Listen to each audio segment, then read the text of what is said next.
नमस्कार प्यारे बच्चों। और कैसे हो आप लोग? मुझे पूरा विश्वास सब लोग स्वस्थ होगे, मस्त होगे और अपनी पढ़ाई कर रहे होगे।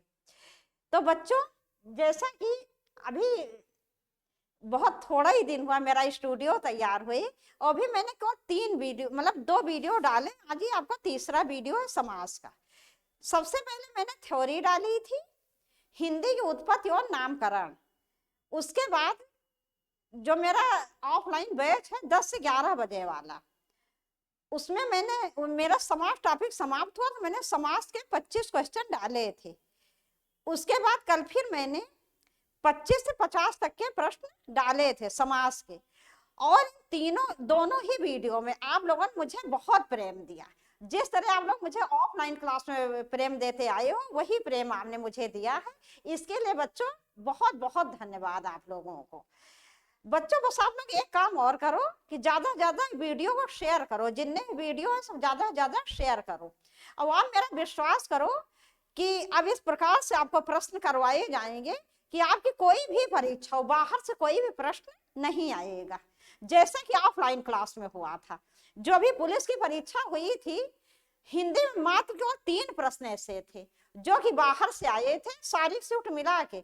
बाकी सारे प्रश्न वही आए थे जो मैंने प्रैक्टिस पेज में करवाया था, या जो मतलब कोचिंग में एक चैप्टर समाप्त होने के बाद करवाया था। केवल मात्र 3 प्रश्न ऐसे थे जो बाहर से आए थे, सारी शिफ्ट मिला के। तो बच्चों, आज हम लोग देखेंगे समास का वीडियो पार्ट 3। यह समास का वीडियो पार्ट 3, ये पार्ट 3 है बच्चों। लो मैं यहाँ लिख दे रही हूँ, पार्ट 3।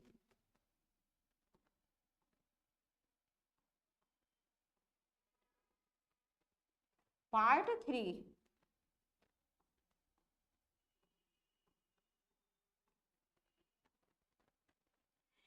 तो आज हम देखेंगे 51 नंबर प्रश्न से 75 नंबर प्रश्न तक।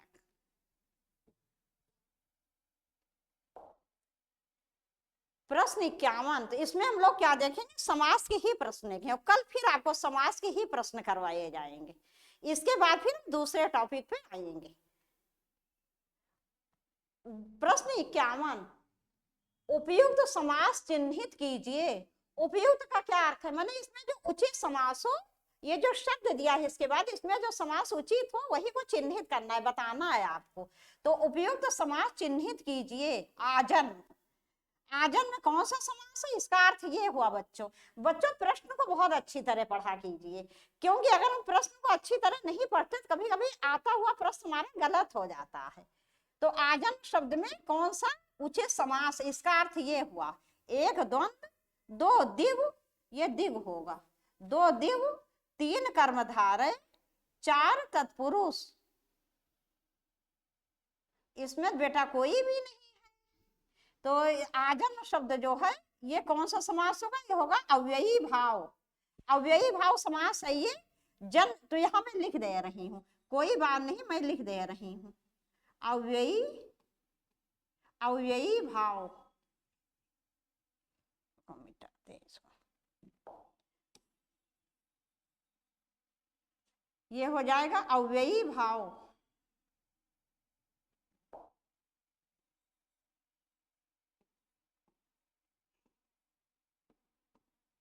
अव्ययी भाव, तो ये बेटा अव्ययी भाव समास होगा। ये मैंने चौथे विकल्प लिख दिया है, अव्ययी भाव। तो इसका विकल्प 4 से ही होगा, अव्ययी भाव। देखो, जहां पहला शब्द अव्यय उपसर्ग होता है, जैसे मैंने कल बताया समाज में मुख्य रूप से 2 पद होते हैं, पहले पद को पूर्व पद और दूसरे पद को उत्तर पद कहते हैं। तो पहला क्या, पहला जहाँ अव्यय उपसर्ग होता है, पहला पद जहाँ अव्यय उपसर्ग होता है वहां अव्ययी भाव समास होता है।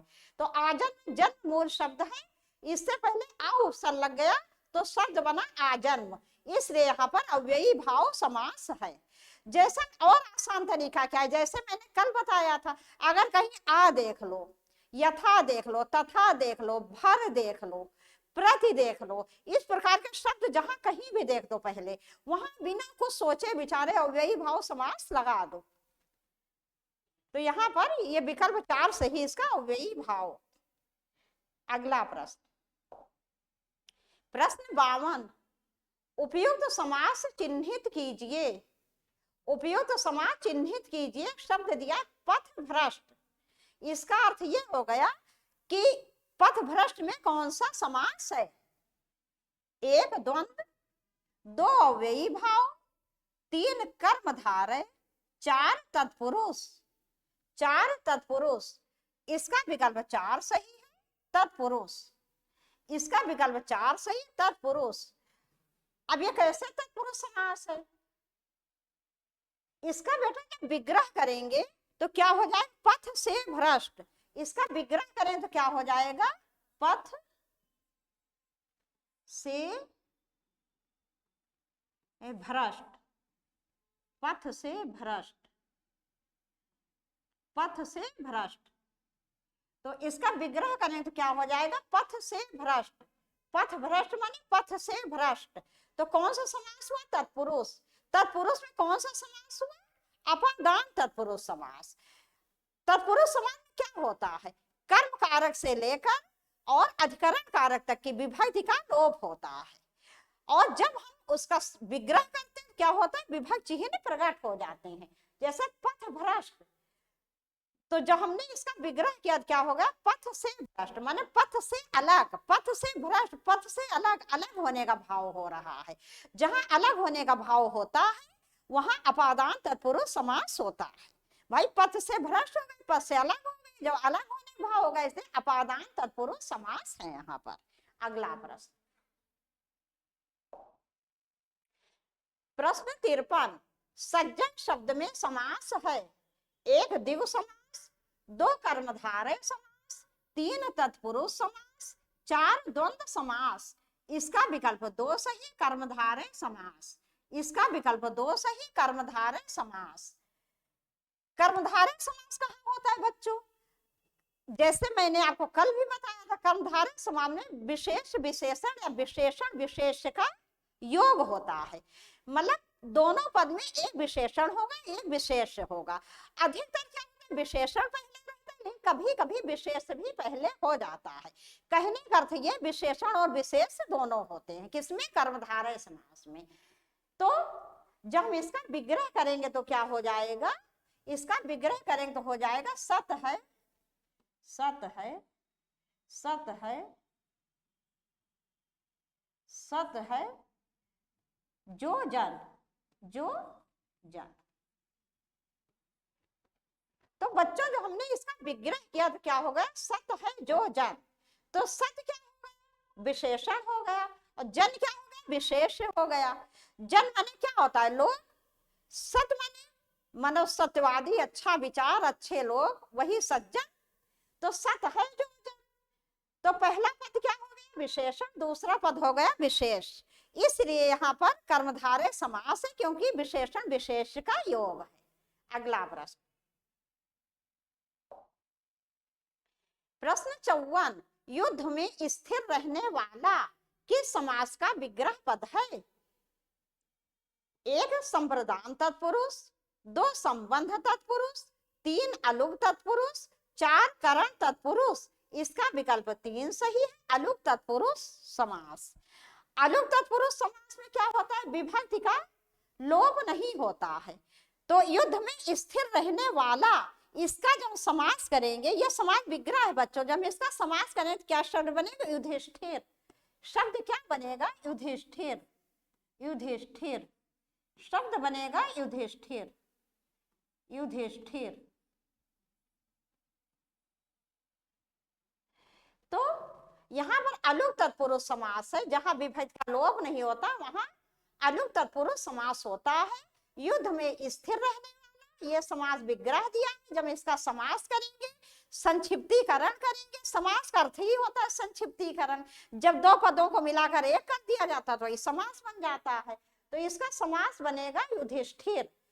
तो बच्चों एक बात और समझ लो कि ये अलुग तत्पुरुष समास है। लेकिन यदि अलुग नहीं दिया रहेगा विकल्प में, यदि अलुग विकल्प में नहीं दिया रहेगा तब ये बहुब्रीहि में आ जाएगा। जी हाँ, अगर अलुक तत्पुरुष दिया रहे तो युधिष्ठिर शब्द क्या हो जाएगा, अलुक तत्पुरुष। लेकिन यदि विकल्प में अलुक तत्पुरुष नहीं दिया है तो क्या हो जाएगा, बहुब्रीहि समास। युद्ध में स्थिर रहने वाला अर्थात युधिष्ठिर, एक तीसरे पद की ओर संकेत कर रहा है, युधिष्ठिर। अगला प्रश्न, प्रश्न 55, पुजारी भगवान पीताम्बर की पूजा कर रहा है। यहाँ पीताम्बर पद में समास है, एक दिव्य, दो द्वंद्व, तीन बहुब्रीहि, चार कर्मधारय। इसका विकल्प 3 सही है, बहुब्रीहि। पुजारी भगवान पीताम्बर की पूजा कर रहा है, मतलब भगवान विष्णु कौन सा वस्त्र धारण करते हैं, पीले वस्त्र। तो पीत माने पीला वस्त्र, और इसका अंबर माने क्या होता है, वस्त्र। तो पीताम्बर पीला वस्त्र, जो पुजारी है वो भगवान के पीले वस्त्रों की पूजा कर रहा है। तो इसलिए यहाँ पर क्या है, बहुब्रीहि समास है। पीले हैं, पीले हैं जिनके वस्त्र, पीले हैं जिनके,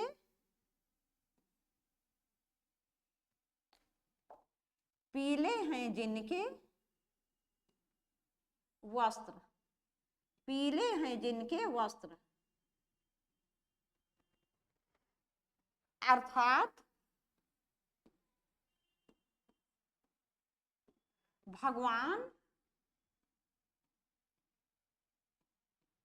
भगवान विष्णु,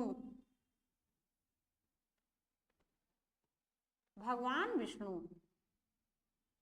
पीले हैं जिनके वस्त्र अर्थात भगवान विष्णु, पीले हैं जिनके वस्त्र अर्थात भगवान विष्णु। तो बेटा पीताम्बर शब्द क्या है, बहुब्रीहि समास, एक तीसरा अर्थ निकाल रहा है। पीले हैं जिनके वस्त्र अर्थात भगवान विष्णु। यदि ये बहुब्रीहि नहीं रहेगा विकल्प, पीताम्बर शब्द आ जाए तो क्या हो जाए, कर्मधारय। अगला प्रश्न, प्रश्न 56, तिरंगा में कौन सा समास है, एक दिव्य, दो तत्पुरुष, तीन द्वंद्व, चार अव्ययी भाव। इसका विकल्प 1 सही है, दिव्य। इसका विकल्प 1 सही है, दिव्य।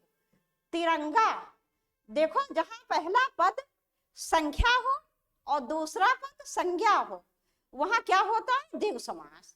तो तिरंगा, 3 रंगों वाला तिरंगा, तो यहाँ पहला पद क्या है, संख्या है, इसलिए यहाँ पर दिव्य समास है।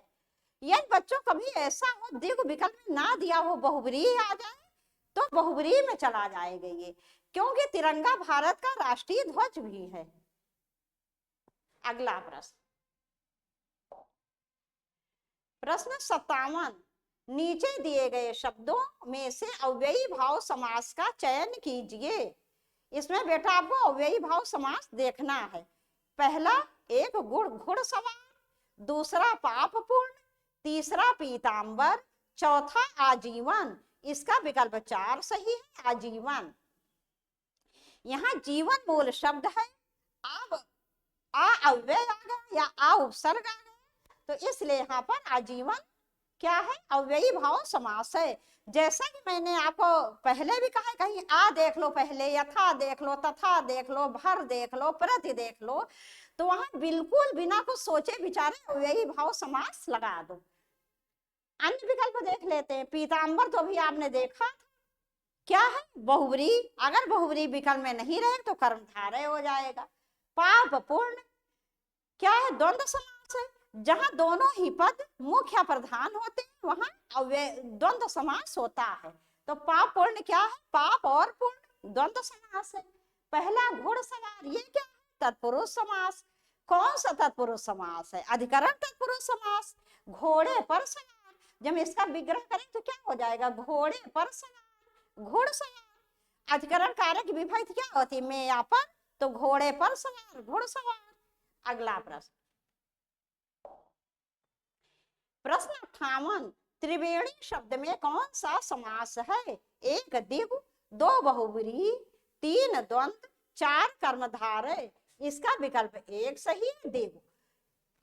त्रिवेणी, यहाँ देखो पहला पद संख्यावाचक, इसलिए दिव्य समास है। अगला प्रश्न, प्रश्न 59, देशांतर में कौन सा समास है? एक दिव्य, दो तत्पुरुष, तीन कर्मधारय, चार बहुब्रीहि। इसका विकल्प दो सही, तत्पुरुष। यहाँ बेटा तत्पुरुष समास है, इसका विग्रह क्या हो जाएगा? देश में अंतर, देश में अंतर। अब ये कौन सा तत्पुरुष समास है? जहां पर किसी चीज की दूरी या अंतर का बोध होता है वहां पर अपादान तत्पुरुष समास होता है। एक तो जहां कोई व्यक्ति वस्तु प्राणी किसी दूसरे व्यक्ति वस्तु प्राणी से अलग होता है वहां पर भी अपादान तत्पुरुष समास होता है, कोई दूसरा समास नहीं होता है। और जहां पर अंतर का बोध होता है, दूरी का बोध होता है, वहां पर भी अपादान तत्पुरुष समास होता है। अगला प्रश्न, निम्नलिखित में से कौन सा शब्द तत्पुरुष समास का उदाहरण है? सही विकल्प का चयन कीजिए। एक पीतांबर, दो रात दिन, तीन राजपुत्र, चार हरिशंकर। इसका विकल्प तीन सही है, राजपुत्र। तो बेटा यही जो है तत्पुरुष समास का भेद है। राजपुत्र, इसका विग्रह करें तो क्या हो जाएगा? राजा का पुत्र, राजा, राजा का पुत्र, राजा का पुत्र, राजा का पुत्र। तो कौन सा तत्पुरुष समास है? संबंध तत्पुरुष समास। राजा पुत्र में एक संबंध का बोध हो रहा है, संबंध का ज्ञान हो रहा है, इसलिए यहाँ पर संबंध तत्पुरुष समास है। राजपुत्र, राजा का पुत्र। दूसरे अगर कहीं काकी के, रा री रे, नानी ने देख लो तो वहां पर भी संबंध तत्पुरुष समास होता है। अन्य विकल्प देख लेते हैं। पीतांबर, ये तो मैं बहुत बार बता चुकी हूँ, बहुब्रीहि समास। अगर बहुब्रीहि विकल्प में ना हो तो कर्मधारय समास। रात दिन, द्वंद्व समास, रात और दिन। हरिशंकर, हरि और शंकर, ये भी द्वंद्व समास है। दोनों का महत्व बराबर है, चाहे हरि हो या शंकर हो, तो इसलिए हरि और शंकर। अगला प्रश्न, प्रश्न 61, महाजन शब्द में समास है। एक द्विगु समास, दो कर्मधारय समास, तीन द्वंद्व समास, चार अव्ययी भाव समास। इसका विकल्प दो सही है, कर्मधारय समास। इसका विग्रह करें तो क्या हो जाएगा? महान है जो जन, महान है,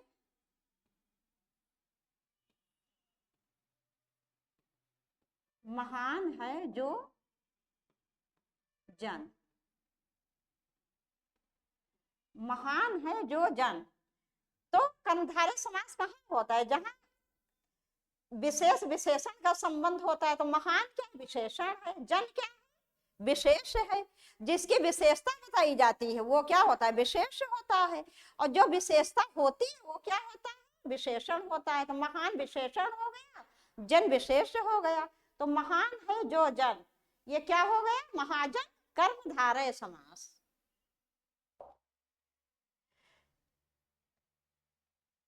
प्रश्न 62, निम्नलिखित में से कौन सा शब्द द्वंद्व समास का उदाहरण नहीं है? नहीं पूछा गया है बेटा। बेटा आप लोग नहीं भी विशेष ध्यान दिया करो।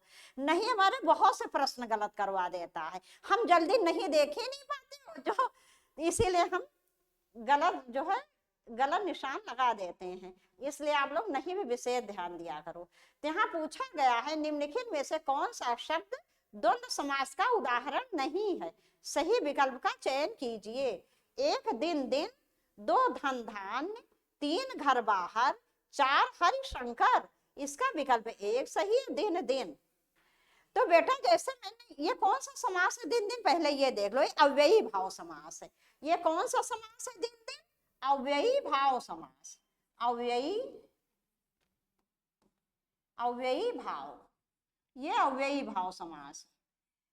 और तीनों जो है वो द्वंद्व समास है। जैसा कि मैंने आपको कल भी बताया था, अव्ययी भाव समास कहाँ होता है? जहां पूर्व पद अव्यय हो या उपसर्ग हो।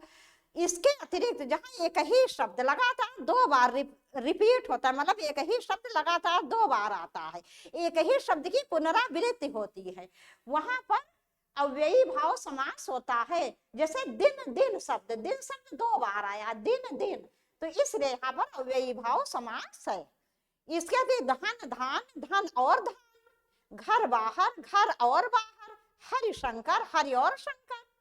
इस तरह से विग्रह करके देख लिया करो। तो ये तीनों द्वंद्व समास है, जबकि पहला दिन दिन अव्ययी भाव समास है। अगला प्रश्न,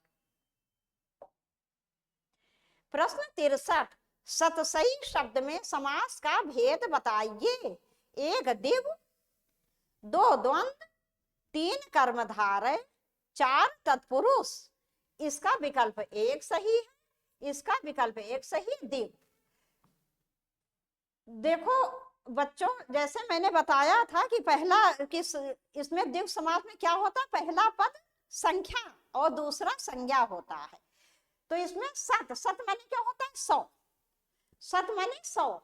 तो इस प्रकार से यहाँ पर द्विग समास है। जब इसका विग्रह करें तो क्या हो जाएगा, 700 का समाहार। वो सॉरी, सत सही माने 700, सत माने 7 और सही माने मतलब इसका पूरा अर्थ होता है 700। तो इसका विग्रह क्या हो जाएगा, 700 का समाहार, समाहार। तो बेटा सही का क्या हो जाएगा समास विग्रह, 700 का समाहार। तो इसलिए यहां पर ये द्विग समास है। अगला प्रश्न, प्रश्न 64, पंचानन में कौन सा समास है। पंचानन में कौन सा समास है, एक कर्मधारय, दो दिग, ये दिग हो जाएगा, ओ की मात्रा रहे छोटे, तीन बहुब्री, चार तत्पुरुष। इसका विकल्प 3 सही, बहुब्री। पंचानन में बहुब्री समास है। बहुब्री समास क्या होता है, जहां दोनों ही पद प्रधान ना होकर एक तीसरा अर्थ निकलता है, वही मुख्य प्रधान होता है। तो पंचानन, आनंद का क्या अर्थ है, मुंह, और पंच माने 5, 5 है आनंद मुंह जिसके, अर्थात भगवान शिव। वैसे हनुमान जी भी पंचानन है, 5 मुंह वाले, लेकिन पता नहीं क्यों ये शिव जी के लिए ही प्रयोग होता है। शायद इसीलिए होता होगा बच्चों, क्योंकि हनुमान जी भी शिव जी का ही अवतार माने जाते हैं। तो इसका विग्रह क्या होगा, 5 हैं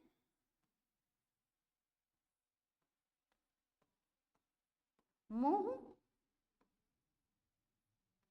जिसके,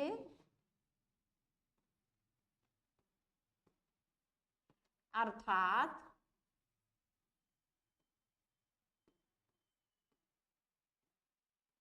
भगवान शिव, भगवान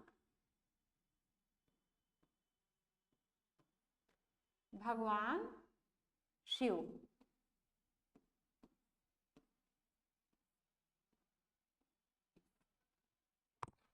पांच है मुंह जिसके, अर्थात भगवान शिव, पंचानन। तो एक तीसरा अर्थ निकल रहा है जो भगवान शिव की ओर इंगित कर रहा है। तो इसलिए यहाँ पर क्या है, बहुब्रीहि समास है। अगला प्रश्न, प्रश्न 65, गंगा जल शब्द में समास का भेद बताइए। एक द्वंद्व, दो कर्मधारय, तीन तत्पुरुष, चार अव्ययी भाव, चार अव्ययी भाव। इसका विकल्प 3 सही, तत्पुरुष। इसका विग्रह करें तो क्या हो जाएगा, गंगा का जल, गंगा का जल, गंगा का जल, गंगा जल माने गंगा का जल। जब इसका विग्रह किया तो गंगा और जल में एक संबंध का बोध हो रहा है, क्योंकि वो गंगा का जल है, तो एक संबंध का बोध हो रहा है। दूसरी, जहां का की के रारी रे नानी ने आए, वहां संबंध तत्पुरुष समास होगा। अगला प्रश्न, प्रश्न 66, जिस समास में दोनों पद मिलकर एक नया अर्थ प्रकट करते हैं, एक कर्मधारय, दो तत्पुरुष, तीन बहुब्री, चार द्वंद्व। इसका विकल्प 3 सही, बहुब्री।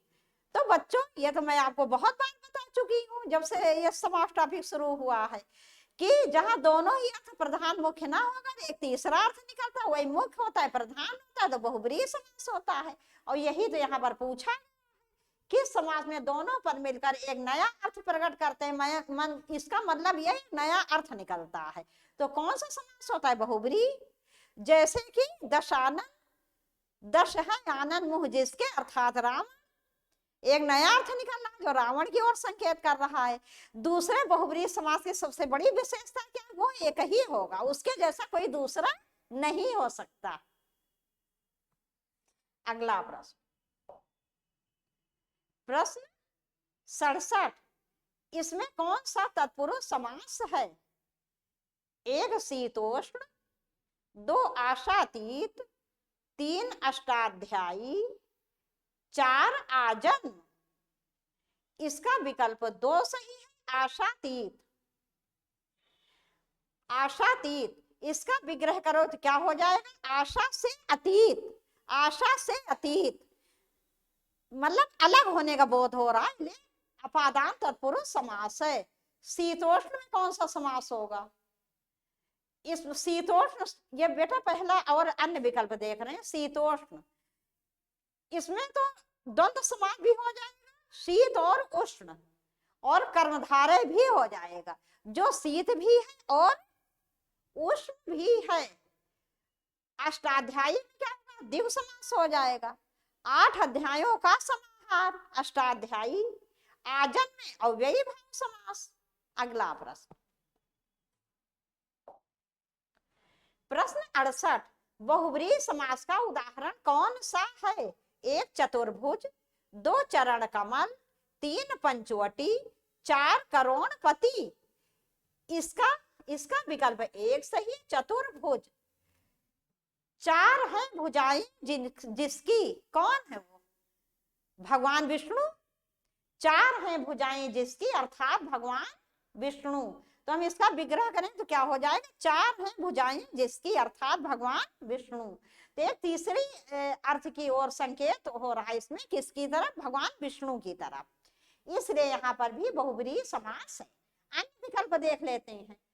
2 नंबर चरण कमल, चरण रूपी कमल, क्या हो जाएगा? ये हो जाएगा कर्मधारय समास, जैसा कि मैंने आपको कल बताया था। चरण रूपी वो चरण रूपी कमल मतलब चरण ही कमल है, चरण और कमल में कोई अंतर नहीं है। तो जहां उपमेय में उपमान का भेद रहित आरोप होता है, रूपक अलंकार होता है, तो वो ये आपका कर्मधारय समास भी होता है। पंचवटी, 5 वटों का समाहार, क्या हो गया? द्विगु समास हो गया। पहला पद क्या है? संख्या पंच, और वट क्या है? संज्ञा है, तो 5 वटों का समाहार, द्विगु समास। करोड़पति, बेटा करोड़पति शब्द में विशेष ध्यान दो। ये करोड़पति शब्द जो है ये आपका तत्पुरुष समास भी हो जाएगा और ये कर्मधारय भी हो जाएगा। ये कैसे? देखो, ये संबंध तत्पुरुष भी हो जाएगा, करोड़ों का पति, करोड़ों का पति, इस प्रकार से ये हो गया संबंध तत्पुरुष समास। और कर्मधारय कैसे हो जाएगा? करोड़ों का पति है जो, अर्थात करोड़पति, करोड़ों का पति है जो, अर्थात करोड़पति। तो ये बेटा संबंध तत्पुरुष समास भी हो जाएगा और ये कर्मधारय समास भी हो जाएगा। अगला प्रश्न, प्रश्न 69, किस समास में दोनों पद प्रधान होते हैं?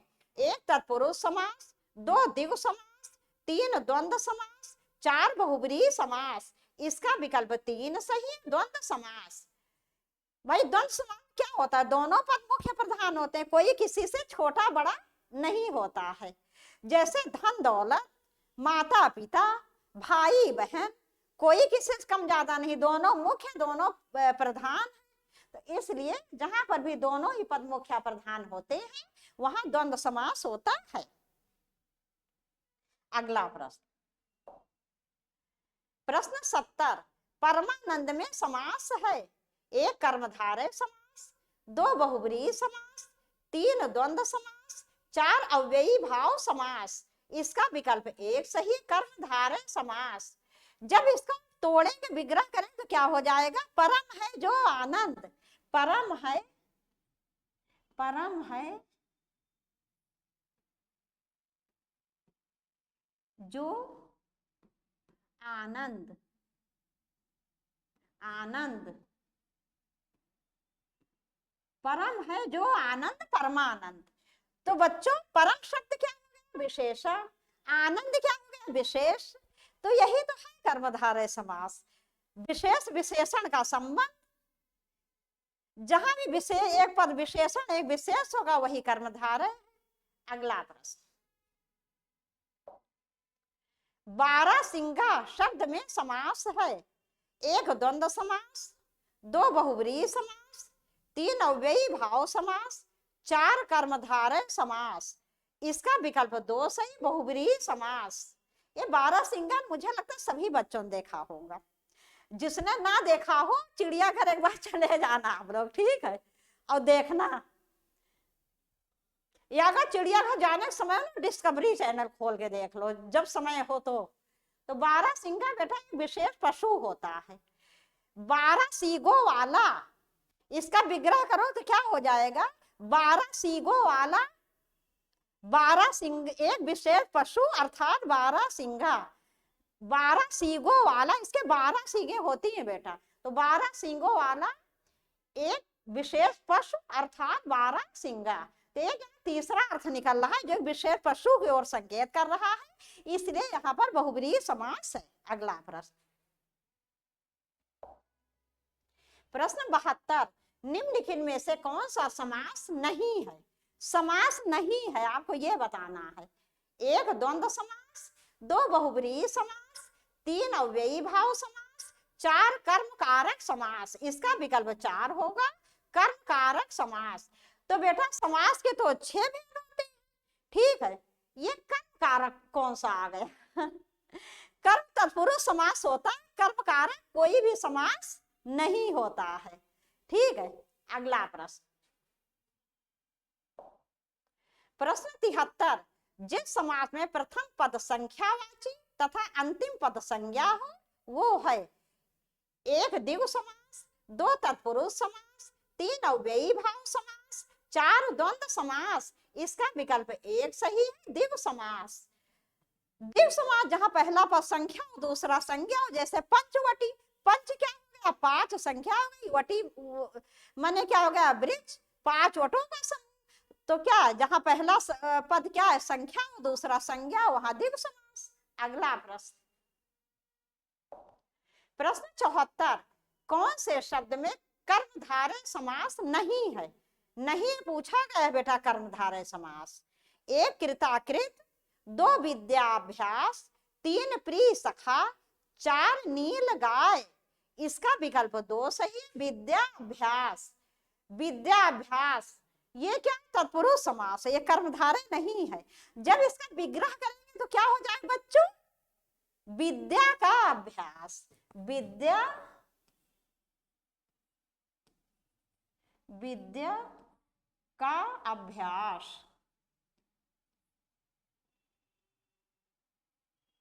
विद्या का अभ्यास,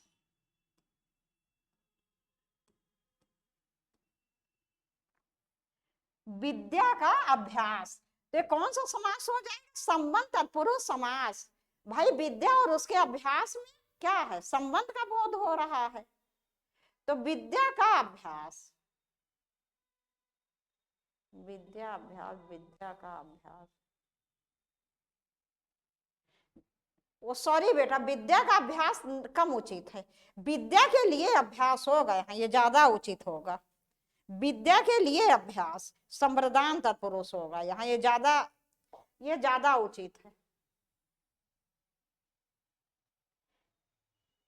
तो यहाँ पर ये कर्मधारय समास नहीं है, ये तत्पुरुष समास है। इसको तोड़ो क्या हो जाए? विद्या के लिए अभ्यास, ये ज्यादा उचित है। विद्या के लिए अभ्यास, विद्या के लिए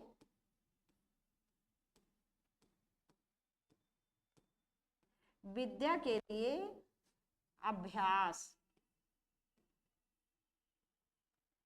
विद्या के लिए अभ्यास संप्रदान तत्पुरुष होगा बेटा, विद्या के लिए अभ्यास।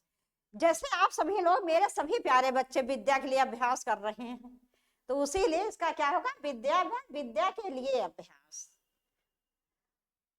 अन्य विकल्प देख लेते हैं। कृताकृत, जो कृत भी है अकृत भी, कर्मधारय समास हो गया। प्रिय सखा का विग्रह करो तो क्या हो जाएगा, प्रिय है जो सखा, अर्थात प्रिय सखा, तो कर्मधारय समास। नील गाय, नीली है जो गाय, नील गाय, तो इसलिए तीनों में कर्मधारय समास है। विद्याभ्यास क्या है, कर्मधारय समास नहीं है, तत्पुरुष समास है।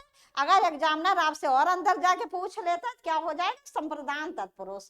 क्यों, जब इसका विग्रह करेंगे तो हो जाएगा विद्या के लिए अभ्यास। अगला प्रश्न, प्रश्न 75 तथा इस वीडियो का अंतिम प्रश्न। कर्मधारय समास का उदाहरण है, 1 श्वेत पत्र, 2 गगनचुंबी, 3 नीलकंठ, 4 पाठशाला। इसका विकल्प 1 सही, श्वेत पत्र। श्वेत पत्र, इसका विग्रह करें तो क्या हो जाएगा बच्चों, श्वेत है जो पत्र, श्वेत है, श्वेत माने सफेद, श्वेत, या ये ब्रैकेट में लिख दे रही हूं, सफेद है जो पत्र,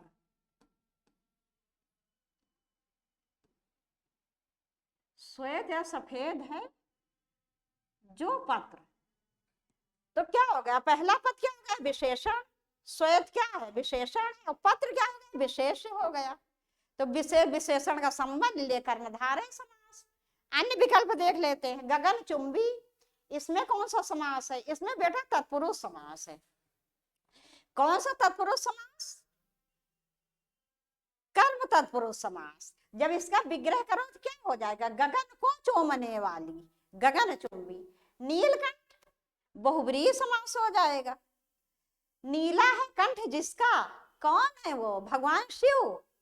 भगवान शिव ही है जिनका कंठ नीला है।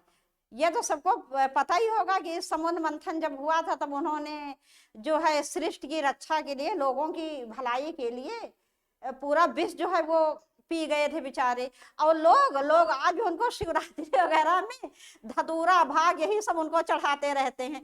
ऐसा थोड़ी ना कि उनको ये जहर विष जो है पसंद है। किसी को बताओ जहर कभी पसंद होता है, ऐसा नहीं होता।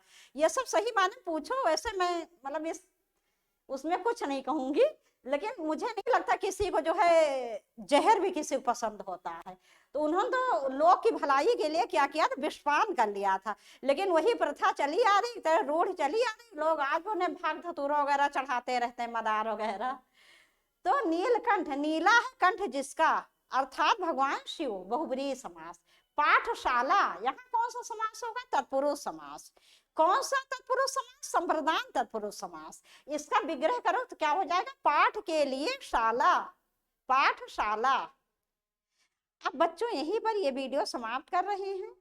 मुझे पूरा विश्वास है सभी प्रश्न आपको बहुत अच्छी तरह समझ में आई होगी। यदि किसी प्रश्न में जरा भी कोई परेशानी हो तो आप लोग कमेंट्स करो। और जो कानपुर इसके मतलब पास के क्षेत्रों वाले जो लोग हैं, तो अभी आके आप मतलब कभी भी आप आके हमने डाउट्स क्लियर कर सकते हैं, क्योंकि अब मेरी ऑनलाइन कोचिंग जो थ्योरी भी आपको मिलेगी। तो चाहे आप ऑफलाइन कोचिंग अटेंड करो या ऑनलाइन, प्रत्येक रविवार को आकर आप अपने डाउट्स क्लियर कर सकते हैं। ठीक बच्चों, अब यहीं पर ये वीडियो समाप्त कर रहे हैं। कल आपसे मिलेंगे समाज के बहुत अच्छे प्रश्नों के साथ। तब तक के लिए नमस्कार।